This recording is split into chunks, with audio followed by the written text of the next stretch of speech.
2 ராஜாக்கள். ஒரு போர் திட்டம். இஸ்ரவேல் ராஜா ஆகாப், யூதா ராஜா யெகோஷபாத். அவர்கள் ஒரு நகரத்தை கைப்பற்ற போர் போக நினைத்தார்கள். ஆகாப் 400 தீர்க்கதரிசிகளை அழித்தார்.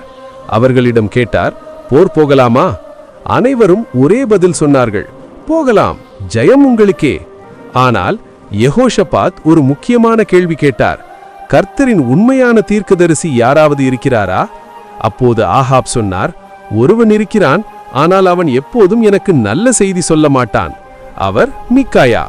மிக்காயாவை அழித்தார்கள். அவரிடம் முன்பே சொல்லப்பட்டது, மற்றவர்கள் எல்லாம் ஜெயம் சொல்கிறார்கள், நீயும் அதே மாதிரி சொல். ஆனால் மிக்காயா தெளிவாக பதில் சொன்னார், கர்த்தர் என்ன சொல்கிறாரோ அதை மட்டுமே நான் சொல்வேன். பிறகு அவர் சொன்னது, இந்த போரில் இஸ்ரவேல் சிதறும், ராஜா மரிப்பார். ஆகாப் கோபமடைந்தார், மிக்காயாவை சிறையில் அடைத்தார். ஆனால் அடுத்த நாள் போர் ஆரம்பமானது. ஆகாப் வேஷம் போட்டுக்கொண்டார், போர்க்கு போனார். யாருக்கும் தெரியாது என்று நினைத்தார். ஒரு சிப்பாய் சும்மா அம்பு எய்தான். அந்த அம்பு நேராக ராஜாவை தாக்கியது. அவர் அந்த நாளே இறந்தார்.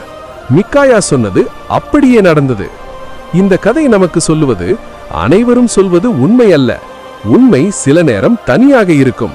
ஆனால் தேவன் சொன்ன வார்த்தை ஒருபோதும் தவறாது.